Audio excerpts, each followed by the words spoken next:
ஜெய் ஸ்ரீராம். இன்றைக்கும் இந்த கலியுகத்தில் பெருமை வாய்ந்த புண்ணிய க்ஷேத்திரமாக இருக்கிற குருவாயூரில் இருக்கிற குருவாயூரப்பனோட மகிமையை பற்றின கதை தான். ஒரு ஊரில் ஒரு பக்தர் இருந்தார். அவருக்கு ஒரு புள்ள நன்னா அந்த குழந்தை திடீர்னு ஒரு நாள் புத்தி சுவாதீனம் இல்லாமல் போயிடுது. அந்த குழந்தைக்கு யாருடனும் பேசாமல் அமைதியாக உட்காண்டிருக்கிறது அந்த மாதிரி பண்ணிட்டான் அந்த குழந்தை. உடனே உடனே குழந்தையை கூட்டிகிட்டு பல வைத்தியர்கள்ட்டெல்லாம் போனான். எங்கே போனாலும் எதுவுமே சரியாகலை. குழந்தைக்கு ஒன்றும் சரியாகலை. உடனே அவருக்கு தோணித்து, இனிமேல் நமக்கு தெய்வம்தான் கதி அப்படின்னு சொல்லிட்டு நம்ம குருவாயூரில் போய் குருவாயூரப்பனை வேண்டிக்கலாம், அவர் நம்ம குழந்தைய எல்லாம் சரிப்படுத்திடுவார் அப்படின்னு ரொம்ப நம்பிக்கையோடையும் பக்தியோடையும் அவருக்கு குழந்தைய கூட்டிகிட்டு குருவாயூருக்கு போகிறார். போயிட்டு அங்கே ரொம்ப ஸ்ரத்தையாக தினம் குளிச்சுட்டு அந்த புண்ணிய நதியில் குருவாயூரப்பன்ட்ட தங்களுக்கு தெரிஞ்சதெல்லாம் சொல்லி அந்த குழந்தைய வச்சுட்டு சந்நிதியிலேயே பல நாட்கள் நிறைய வேலை சேவையும் பண்ணுறார். அங்கே கைங்கரியெல்லாம் பண்ணி கொடுக்குறாரு. அங்கேயே இருக்கா குழந்தையோட அதனால் அங்கே என்னென்ன கைங்கரியம் பண்ண முடியுமோ அதெல்லாமும் பண்ணிட்டு குருவாயூர்லேயே கொஞ்ச நாள் ஆயிடுத்து இருந்து சுவாமியை வேண்டிண்டு.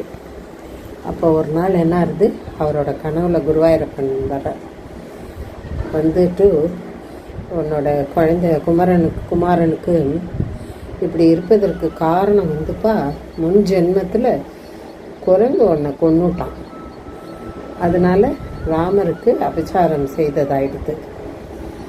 அதை நிவர்த்தி செய்வதற்காக நீ என்ன பண்ணணும், இவனை கூட்டிட்டு திருப்பரையாறு அப்படின்னு ஒரு பெயருடைய ஊர் இதுக்கு பக்கத்தில் இருக்கு. இங்கே அதை விசாரிச்சுண்டு அந்த ராமக்ஷேத்திரத்துக்கு சென்று திருப்பரையார் அப்படின்னு பேராம் அந்த ஊருக்கு. ராமர் க்ஷேத்திரம் அது. அங்கே ராமரை வேண்டிக்கோ, உனது குமாரனோட உடம்பு நன்னா ஆயிடும் அப்படின்னு இத்தனை நாள் அங்கே இருந்து சேவை பண்ணிட்டு அவரை வேண்டின்னு இருந்ததுக்கு பகவான் அனுகிரகமாக அவருக்கு வழி சொல்லிடுறார். உடனே இவாளும் அங்கே கிளம்பி போகிறார். அந்த திவ்ய க்ஷேத்திரம் இருக்கே திருப்பரையாறு, அது திருச்சூர்லேருந்து இது 15 மைல் தூரத்தில் இருக்கு போட்டிருக்கு. அங்கே ஒரு பெரிய ராமர் கோவில். அது நதி அந்த கோவிலை சுற்றி நதி சூழ்ந்துருக்குமா, ரொம்ப அழகாக இருக்குமா அந்த கோவில்.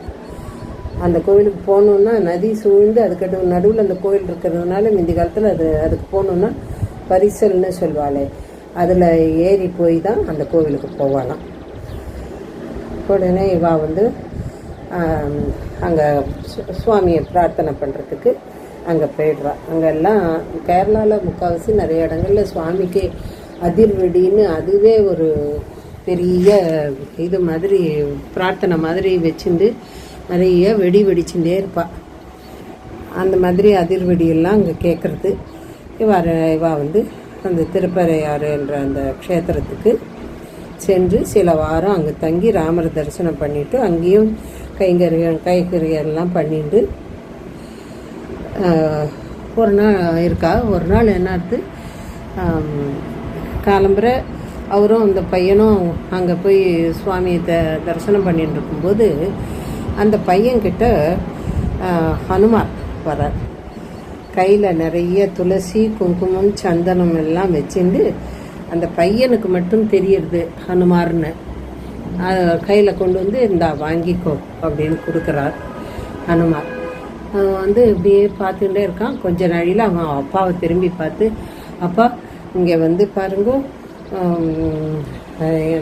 எனக்கு ஹனுமார் வந்திருக்கார், அவர் சந்தனம் குங்குமம் துளசி எல்லாம் தர்றார் எனக்கு அப்படிங்கிறான்.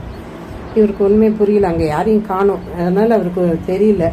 ஆனால் அவன் அவருக்கு யாரும் இல்லை இங்கே. ஆனால் இவன் இப்படி சொல்கிறானே, ஆனால் இவன் தெளிவாக பேசுகிறானே குழந்தை அப்படின்னு அவருக்கு டக்குன்னு ஸ்புரிக்கிறது. தெளிவாக பேசுகிறாங்க அப்படின்னு சொல்லிட்டு, நீ வாங்கிக்கோ அப்படிங்கிறார். உடனே அவன் கையை நீட்டுறான். அவன் கையில் கிடைக்கிறது. அவருக்கு ஹனுமாரை தெரில, ஆனால் குழந்தை கையில் துளசி குங்குமம் சந்தனம் எல்லாம் இருக்கிறத பார்க்குறார். அவருக்கு ரொம்ப சந்தோஷமாகிடுது. பகவானே நேரில் வந்து அனுகிரகம் செஞ்சுட்டார் அந்த பிரசாதத்தை கொடுத்து அப்படின்னு சந்தோஷமாயிடுது. அதுக்கப்புறம் பையனும் மிந்தி மாதிரி பழைய மாதிரி ஆயிட்டான். ரொம்ப சந்தோஷமாகி அவள் வந்து குருவாயூருக்கு வந்து குருவாயூரப்பன்ட்ட நன்றி சொல்லிட்டு ரொம்ப ஆனந்தமாக அவளோட ஊருக்கு போகிறாள். ஹே குருவாயூரப்பா.